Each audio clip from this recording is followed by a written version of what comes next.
देखते हैं बरेली की धरती पर संतोष गंगवार का उत्तराधिकारी कौन होता है। क्या संतोष गंगवार फिर से नवी बार यहाँ से लोकसभा चुनाव लड़ेंगे।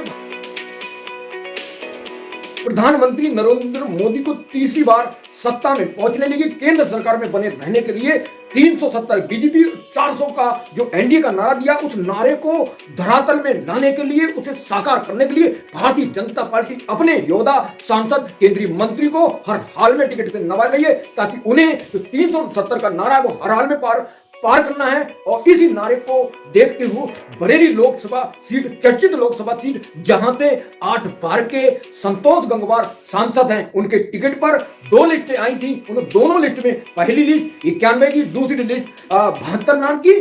तो इसी बीच भारतीय जनता पार्टी 80 लोकसभा सीट में सिर्फ पहली लिस्ट में दोस्तों 51 नाम घोषित किए, दूसरे में 72, दूसरे में उत्तर प्रदेश का कोई नाम नहीं था, 24 नाम में थे। तो इसी बीच जो कयास लगाए जा रहे हैं, जो चर्चाओं का बाजार गर्म है, बरेली से वहां पर संतोष गंगवार के टिकट पर कैंची चलेगी क्या। तो भारतीय जनता पार्टी हाईकमान आज 18 तारीख को क्लियर करने जा रही है, अपनी लिस्ट लाने जा रही है। और हो सकता है ये लिस्ट आगे भी बढ़ जाए, एक आध दिन और बढ़ जाए, लेकिन जो मीडिया सूत्रों का दावा है, अब बात करते हैं सीट की, समीकरण की। यहां पर पहली लिस्ट, दूसरी लिस्ट, इन दोनों लिस्ट में भारतीय जनता पार्टी ने आगाज कर दिया, ये संदेश दे दिया कि वह संतोष गंगवार को टिकट देने के मूड में नहीं है। तो वहीं दूसरी तरफ जिस राजनीतिक समीकरण, जिस जातीय समीकरण की बात की जाए, तो बरेली लोकसभा सीट पर कुर्मी कम्युनिटी का वर्चस्व है। और कुर्मी और जो गंगवार कुर्मी कम्युनिटी, अगर वो यहाँ से दूसरे कम्युनिटी के व्यक्ति को भारतीय जनता पार्टी उतार देती है, तो यहाँ पर वो हार जाएगा। इसी संयम में, इसी सस्पेंस के वजह से भारतीय जनता पार्टी ने बरेली से प्रत्याशी घोषित नहीं करा है। तो भारतीय जनता पार्टी संतोष गंगवार की जगह काट ढूंढ रही है कि यहां से किसको टिकट दिया जाए, क्योंकि भारतीय जनता पार्टी 2 रिश्ते ये संदेश जाहिर कर दिया, मैसेज को क्लियर कर दिया कि वह संतोष गंगवार को टिकट देने के मूड में नहीं। तो वहीं पर बरेली से जो मेयर हैं वो टिकट मांग रहे हैं। तो बहेड़ी से विधायक छत्रपाल सिंह इस दावेदारी में मजबूती से लगे पड़े हैं। उनका दावा है कि इस बार उन्हें टिकट मिलेगा। लेकिन भारतीय जनता पार्टी उनके बारे में क्या सोचती है, तो जो अगर फैक्टर की बात करें कुर्मी कम्युनिटी की, तो संतोष गंगवार के सब बाद अगर कोई ताकतवर नेता आता है, वो पूर्व मंत्री छत्रपाल सिंह है। तो भारतीय जनता पार्टी उन पर विचार कर रही है कि इन्हें टिकट दे दिया जाए, क्योंकि अगर कुर्मी के अलावा किसी दूसरे को यहाँ पे उतारा जाता है तो ये सीट हार जाएगी।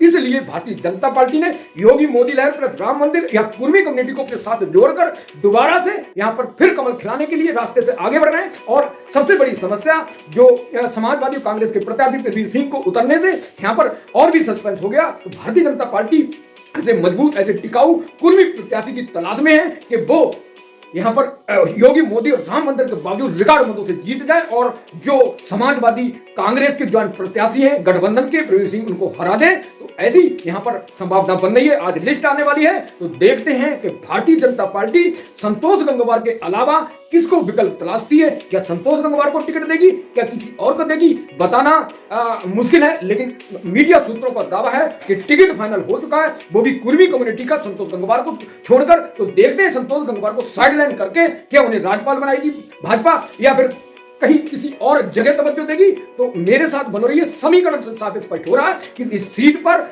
जो बरेली लोकसभा सीट है, उत्तर प्रदेश की हॉट सीट है, इस पर संतोष गंगवार के अलावा दूसरे कुर्मी को दिया जाना निश्चित है। और वो व्यक्ति, उसकी राजनीतिक और जातीय समीकरण मजबूत हो। तो ऐसे में कौन फिट बैठता, ये जो इंतजार करना अभी बाकी है। लेकिन ये पक्का हो चुका है कि भारतीय जनता पार्टी ने सभी को पछाड़ते कुर्मी कम्युनिटी को वोट टिकट से नवाजा है। तो अब देखते हैं उसका खुलासा कौन होता है। देखते हैं बरेली की धरती पर संतोष गंगवार का उत्तराधिकारी कौन होता है। क्या संतोष गंगवार फिर से नवी बार यहाँ से लोकसभा चुनाव लड़ेंगे भाजपा के टिकट पर, या उन्हें कहीं बहुत बड़े पद पर नवाजा जाएगा। तो भारतीय जनता पार्टी ने वरुण गांधी के बारे में सोचा है, इसलिए संतोष गंगवार के बारे में सोचा है। तो क्या सोचा है, लिस्ट आने वाली है, उससे साफ स्पष्ट हो जाएगा कि बरेली पर किस प्रत्याशी को, किस दावेदार को, किस मजबूत दावेदार को उतारा जा रहा है। लेकिन ये फिर से क्लियर कर दूं कि यहाँ पर सिर्फ कुर्मी बिरादरी को तवज्जो दी जा रही है। तो जुड़े रहिए मेरे साथ बरेली लोकसभा, पीलीभीत और जो बदायूं लोकसभा सीट से हर ताजा अपडेट के लिए, लोकसभा की हर ताजा। तो thank you so much watching this.